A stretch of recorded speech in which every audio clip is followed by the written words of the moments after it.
স্মরণ করতে চাই এবং তাদের এই ত্যাগের স্পৃহা বাস্তবায়নে কাজ করে যেতে চাই।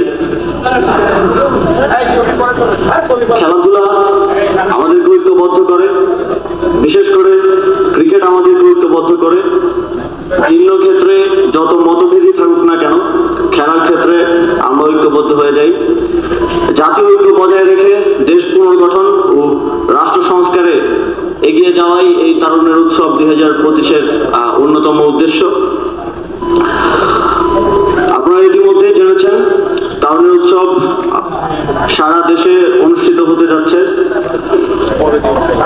খেলাধুলা সহ নানা রকম অ্যাক্টিভিটিসের মাধ্যমে। তারুণ্যের উৎসবের সবচেয়ে গুরুত্বপূর্ণ অংশীজন আপনি।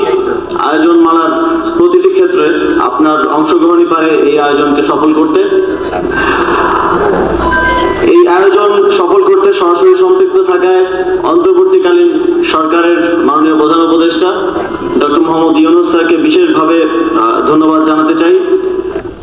এছাড়াও বাংলাদেশ ক্রিকেট বোর্ড সহ অন্যান্য সাতটি মন্ত্রণালয় যারা আমাদের আয়োজন বাস্তবায়নে সহযোগিতা করে যাচ্ছেন তাদেরকেও জানাই আন্তরিকভাবে ধন্যবাদ। সর্বোপরি আয়োজিত হতে যাওয়া তারুণ্যের উৎসবের সফলতা কামনা করে এবং আপনাদের সকলের স্বতঃস্ফূর্ত অংশগ্রহণ কামনা করে আমার বক্তব্য এখানে শেষ করছি। এই মুহূর্তে আমি তারুণ্যের উৎসব 2025-এর লোগো উন্মোচন করার জন্য অনুরোধ জানাচ্ছি।